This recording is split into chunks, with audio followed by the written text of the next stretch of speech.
আরজিকরের ঘটনায় ধিক্কার জানিয়ে কালো ব্যাচ পরে হাতে প্ল্যাকার্ড নিয়ে মিছিল করল চিকিৎসকরা।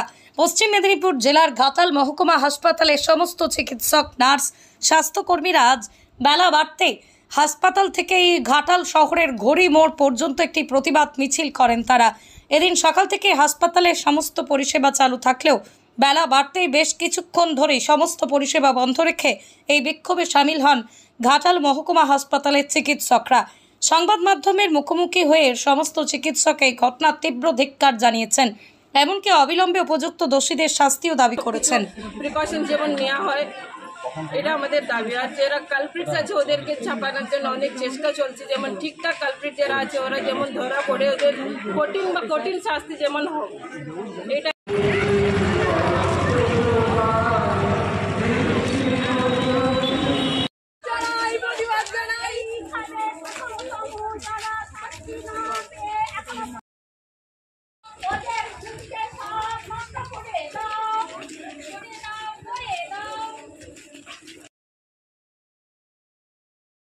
লেডি ডক্টর থেকে আমরা নার্স কেন কিংবা আমাদের ডক্টররাও কেসের পার্টিদের হাতে অনেক সময় বিভিন্নভাবে তারা নির্যাতিত হচ্ছে।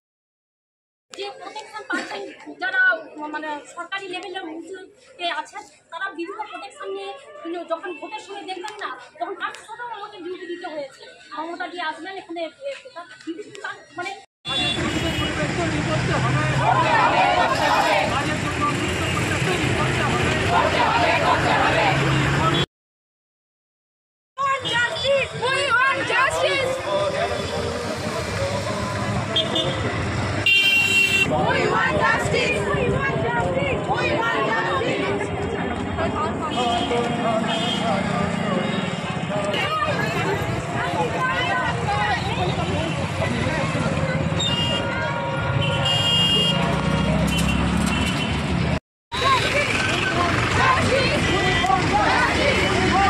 সবাই জানে যে আজকে স্বাস্থ্য নিয়ে একটি বিভ্রান্তি সৃষ্টি হয়েছে, একটি বিশৃঙ্খলার সৃষ্টি হয়েছে। আমরা সবাই ভালোভাবেই জানেন যে 9ই আগস্ট আমাদেরই একজন জুনিয়র কলিগ মহিলা চিকিৎসক তার ডিউটি করতে করতে রাত্রেবেলার দিকে নৃশংসভাবে হত্যা হয় এবং তাকে ধর্ষণ করা হয় এবং তাকে এমনভাবে জখম করা হয় যেগুলো পোস্টমর্টম রিপোর্ট আমাদের কাছে আমরা যতটুকু পেয়েছি সেই রিপোর্টগুলো যদি বলতে যাই আমরা শিউরে উঠব। মানে আমরা সেই বিস্তারিতভাবে আমি সেটা বলতে চাইছি না, কারণ এত নৃশংসভাবে এবং ব্রুটালি মার্ডার করা হয়েছে এবং তার এটাকে তীব্র প্রতিবাদ জানাই এবং আমরা চাই যে এরকম ধরনের ঘটনা আর দ্বিতীয়বার যাতে না ঘটে। এইটা হলো আমি এমন একটা ঘটনা বলছি যেটা হচ্ছে একটা সর্বোচ্চ স্তরের একটা সংস্থা, মানে হসপিটাল। আর আমরা যারা কাজ করি, যারা মহকুমা হাসপাতালে কাজ করি, তারা হচ্ছে একটা সেকেন্ডারি হসপিটালে কাজ করে। এরপরেও একটা টায়ার আছে যেটা হচ্ছে প্রাইমারি হসপিটাল, যেখানে পিএসসি বিপিএসসিতে কাজ করে, যেখানে হচ্ছে একজন সিস্টার হয়তো নাইট ডিউটি, গোটা জায়গাটা পুরো ফাঁকা অবস্থায় পড়ে থাকে, একজন সিস্টার নাইট ডিউটি যায় বা একজন গ্রুপ ডি স্টাফ যে মহিলা সে কোনো কলবুক নিয়ে গেলে ডাক্তারবাবু কোয়ার্টারে যায় এবং তারা যে একা একা কাজ করে তাদেরও যাতে পুরোপুরি নিশ্চিতভাবে কাজ করতে পারে এবং সেই ব্যবস্থা যাতে আধিকারিকরা দেখে এবং সেইগুলোকে যেন সুনিশ্চিত করে এবং এরকম ধরনের ঘটনা যাতে আর না ঘটে। এর পাশাপাশি আমি যেটা বলতে চাইছি যে কালকে মনে রাখবেন স্বাধীনতা দিবস। স্বাধীনতা দিবসের আগে আমরা এটা করছি, যেখানে স্বাধীনতা দিবসের সংবিধানে পরিষ্কার বলা আছে যে সমস্ত মানুষের সুরক্ষার কথা। সেখানে যদি একজন চিকিৎসক সর্বোচ্চ আদালতে, সর্বোচ্চ হসপিটালে এরকম ধরনের নিরাপত্তায় থাকে, তাহলে আর অন্যান্য মানুষ কী অবস্থায় আমরা কাজ করছি সেটা আমরা ভেবে থাকি।